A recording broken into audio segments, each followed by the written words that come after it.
যেখানে প্রতিদিন ভেসে আসতো ক্লাস শুরুর ঘন্টা, আজ সেখানে বাতাসে ভাসছে কান্নার শব্দ।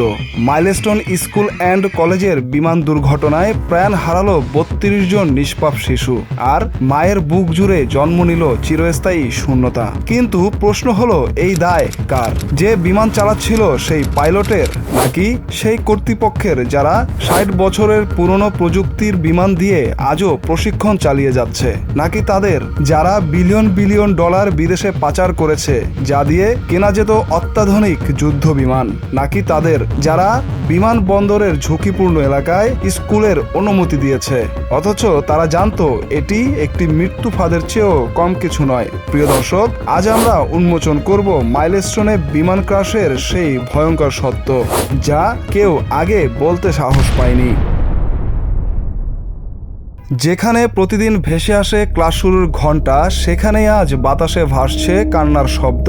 যেখানে শিক্ষার্থীরা স্বপ্ন বুনত, আজ সেখানে ছড়িয়ে ছিটিয়ে পড়ে আছে আইডি কার্ড, ব্যাগ আর ধ্বংসস্তূপ। ২১ জুলাই ১:০৬ হঠাৎ করেই আকাশ থেকে ভয়ঙ্কর শব্দ। একটি প্রশিক্ষণ বিমান নিয়ন্ত্রণ হারিয়ে সোজা মাইলস্টোন স্কুল অ্যান্ড কলেজের ভবনের উপর পড়ল। মুহূর্তেই স্কুলের ভবনগুলো আগুন, ধোঁয়া আর মানুষের হৃদয় বিদারক আর্তনাদ ছেয়ে গেল। যেদিকেই চোখ যায় সেদিকেই শুধু নিষ্পাপ শিশুদের দগ্ধ শরীর, আর এক ঝাঁক মায়ের বুকে চিরস্থায়ী শূন্যতা চোখে পড়ল। এই মায়ের কিংবা বাবার স্থানে যদি আপনি হতেন, আপনার সন্তানের সাথে যদি ঘটে যেত এমন একটি ঘটনা, তবে কি আপনার মনে প্রশ্ন উঠত না, বিমানবন্দর এলাকায় ঘনবসতি করার অনুমতি কে দিল?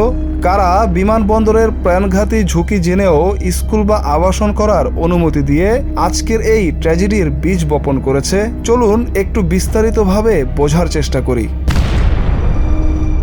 ১৯৮০ সালে কুর্মিটোলায় শুরু হয় শাহজালাল আন্তর্জাতিক বিমানবন্দর। তখন চারপাশ ছিল ফাঁকা মাঠ, কিন্তু ২০১০ সালের পর উত্তরা থেকে দিয়াবাড়ি পর্যন্ত গজিয়ে ওঠে আকাশ ছোঁয়া দালানের সারি।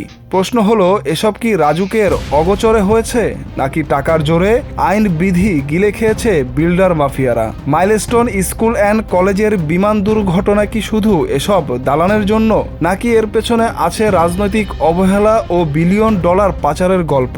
ভাবুন তো, যদি F-7 BGI এর জায়গায় অত্যাধুনিক যুদ্ধ বিমান থাকতো, এই ট্র্যাজেডি কি ঘটতো? চলুন খোঁজ নেই কেন আমরা আধুনিক যুদ্ধ বিমান কিনতে পারি না, আমাদের বর্তমান বিমানবহরের অবস্থাই বা কি।